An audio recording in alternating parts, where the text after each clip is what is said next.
What is going on, people? My name is Eric Piccioni. I'm documenting my path to financial freedom. I wanted to make this video because I've seen enough people out there that are struggling financially, myself included. For years, I was working my ass off and wasn't getting anywhere.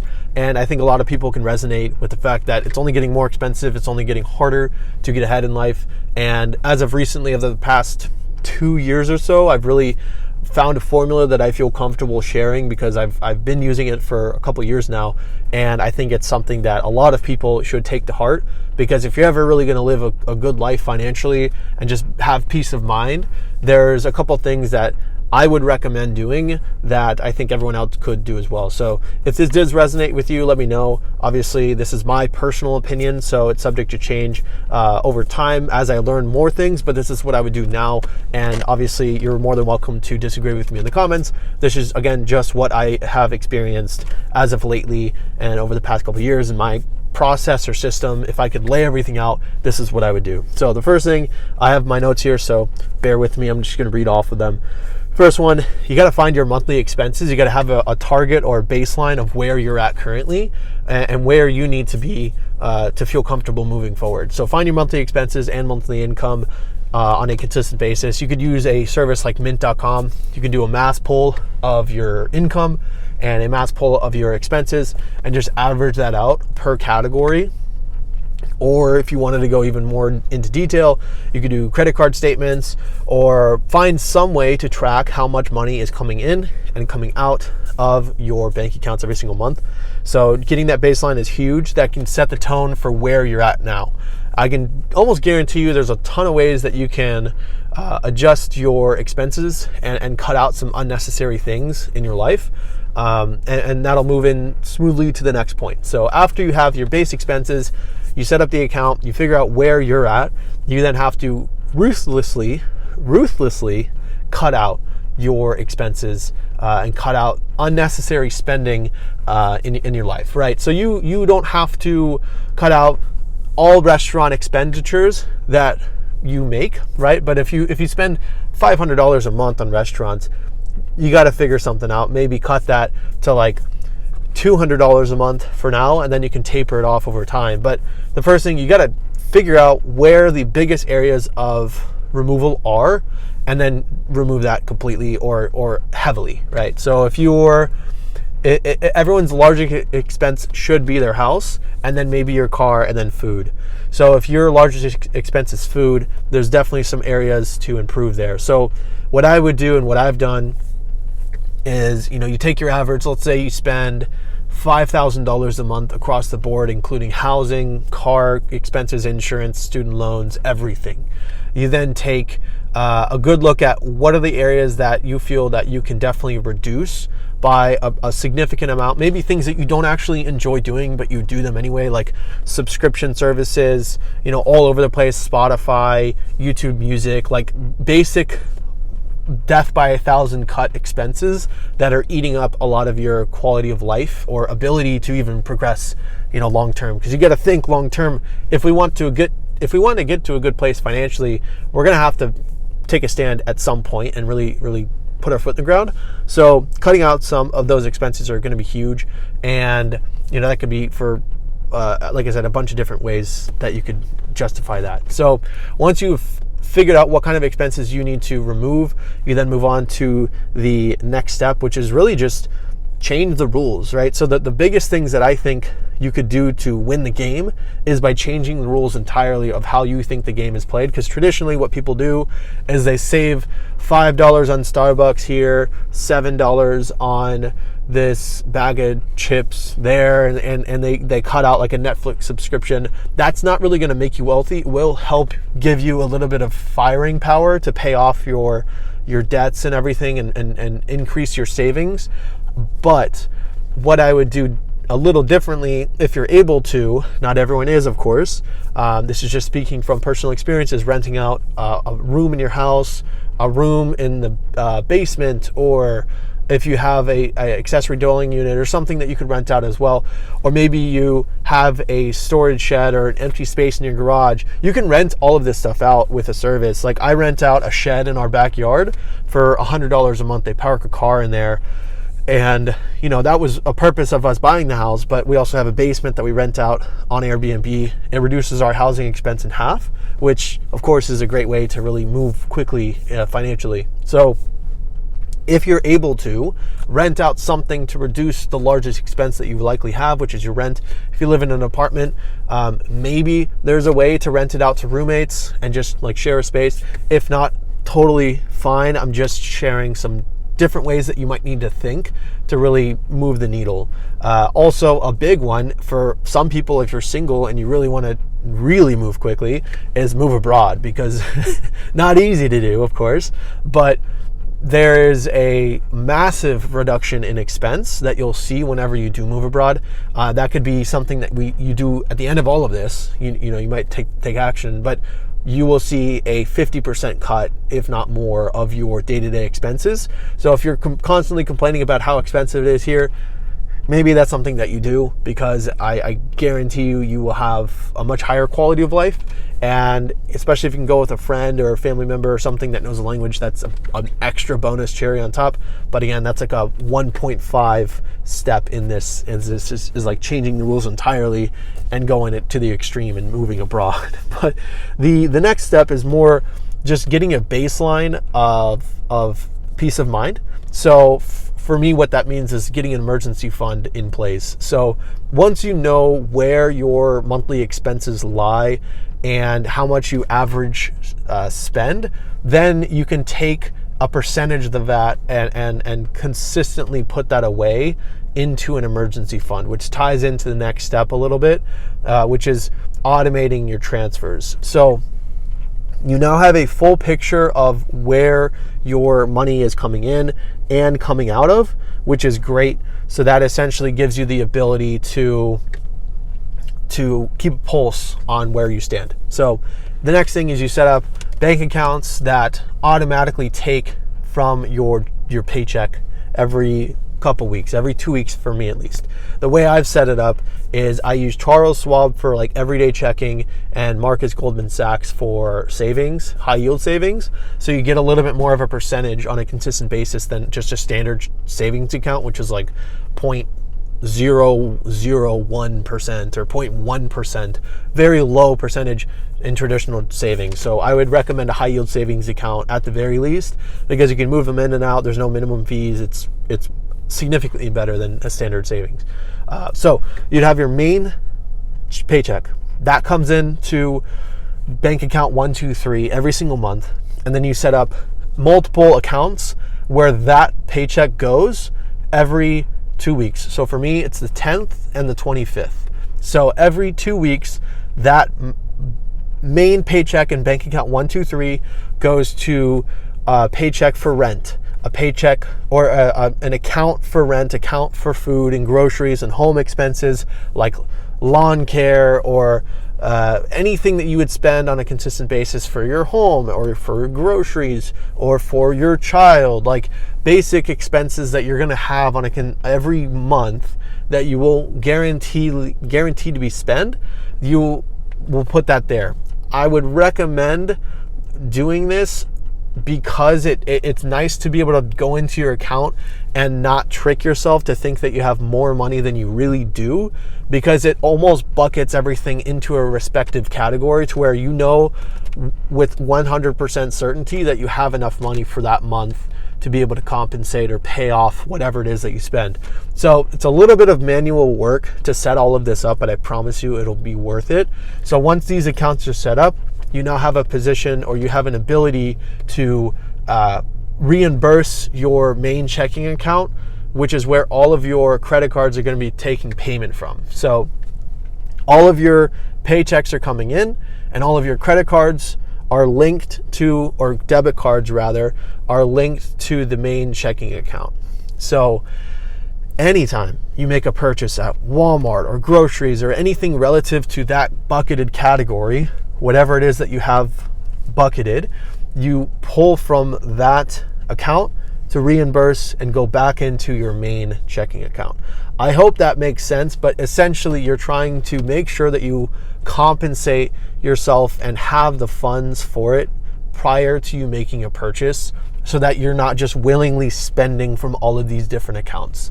So it's extremely important to set this up and keep a pulse on everything, so that by the end of the month, ideally, you either A, have used the exact amount that you've put away, or still have some left over.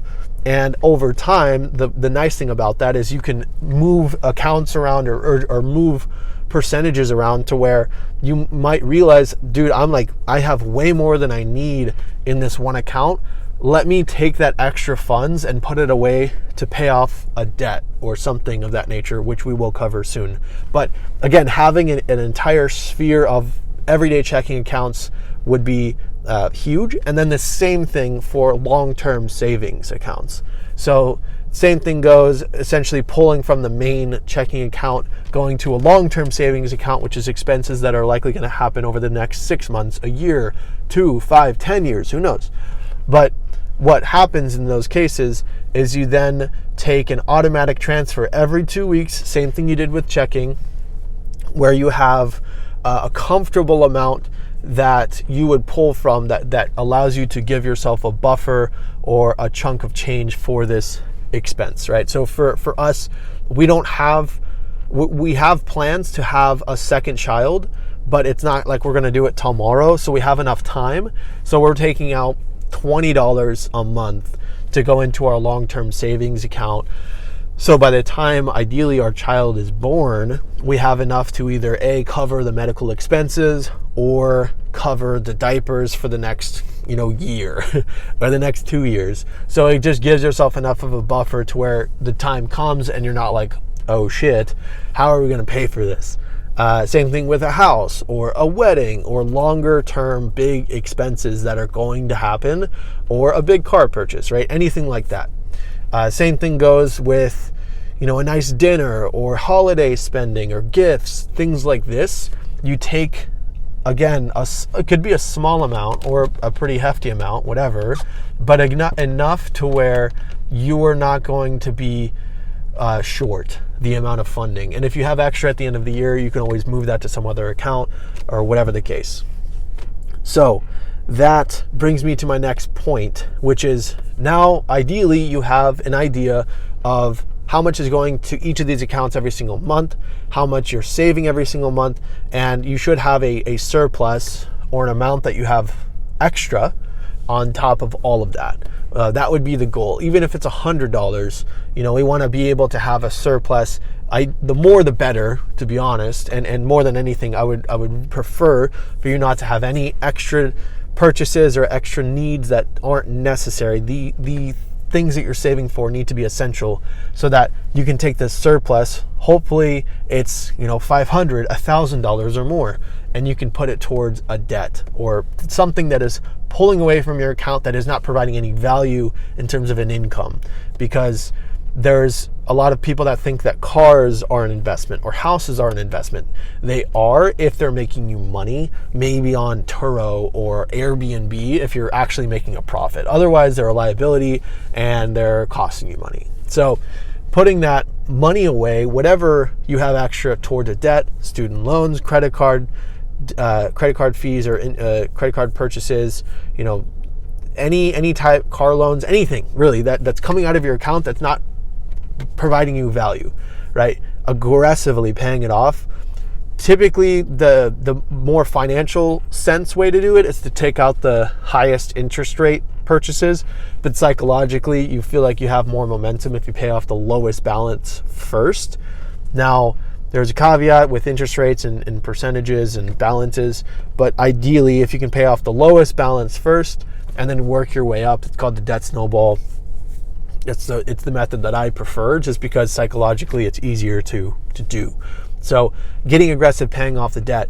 Now, the problem is a lot of people, I'd say 90% of average workers don't earn enough to really move the ball forward quickly. So this brings me to my next point, which is instead of just staying the course and paying off $100 of debt a month, which is a great start, finding something that you can do to earn even more income. So taking on a second job, or working a side hustle, or starting a business that doesn't cost much money. A lot of people have skills or talents or knowledge of doing something that they can earn an income from on the side. It could be coaching, it could be a blog, it could be a YouTube channel, it could be selling your stuff around the house, it could be selling books on Amazon. Like, there's a lot of things that require such a little cost, but have a tremendous upside in terms of revenue that you can generate. And because of that, you can move very quickly. And I've seen a lot of people that just start selling stuff at garage sales on eBay or Amazon, and they make a considerable amount of money.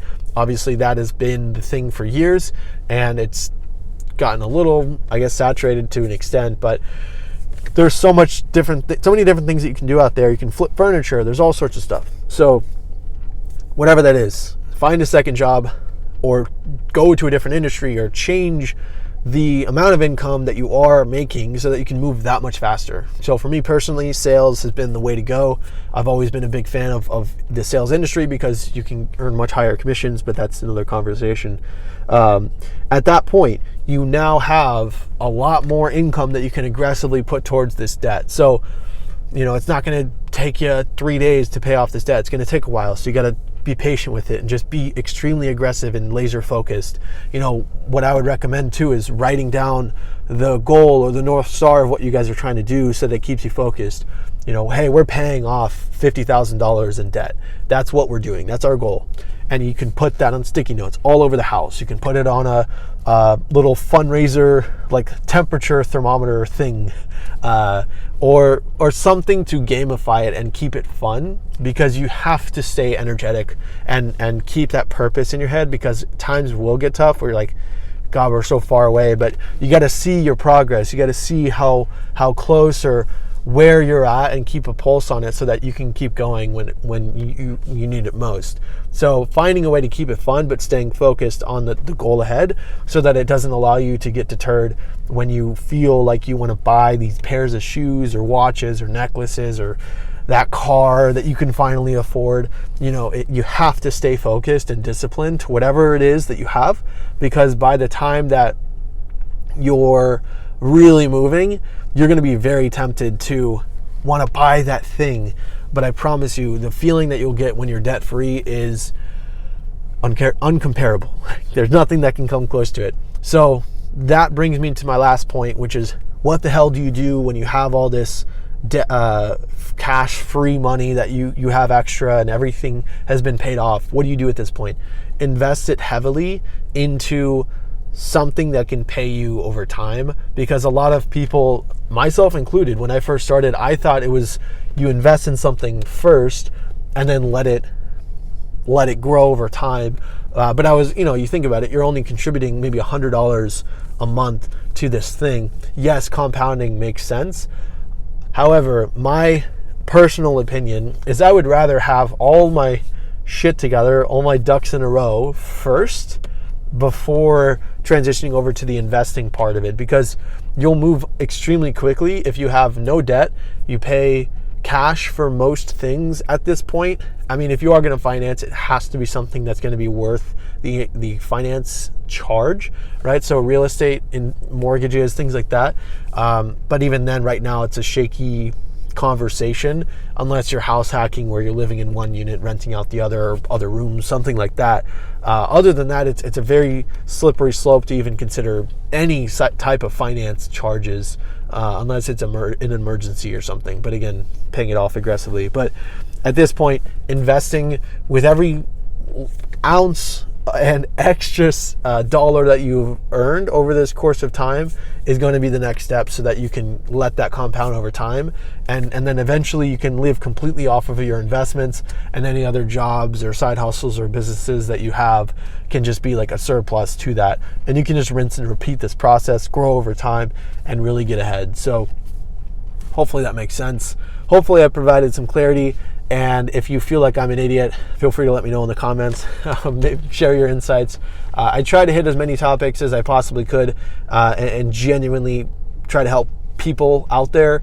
I freaking wish that I had this type of information when I was just getting started into the investing in adult life. So, I'm still young. I have a lot to learn, and I understand that. But I know that there's at least one person out there that needs to see this and needs to understand this material and just really get themselves out of their situation. So while I have some disagreements with Dave Ramsey and Ramit Sethi, I understand that they